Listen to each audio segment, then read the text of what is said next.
Hey guys, welcome back to UpClick. In this video, I'll be showing you, we discuss with you how to create a Revolut Kids account.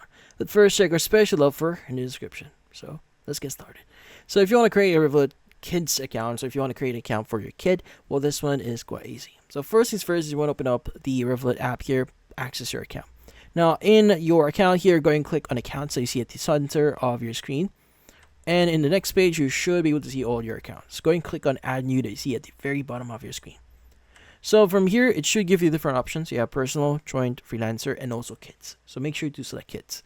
Now with Revolut here, your kid needs to be at least 6 to 17 years old. So if they are not 6 years old yet, you may need to wait. But if they are 16 to 17 years old, you're going to select Revolut 18 and below and fill out the necessary details. So that includes their first name, last name, date of birth, gender, and your relationship with your child. So are you a parent? Are you a guardian? Depends on the circumstances here. And go and click on continue.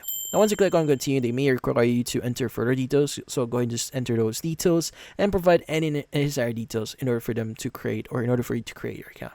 But after that, you should be good. And that's about it. So if you found this video, hopefully hit the like and subscribe button and watch our next video.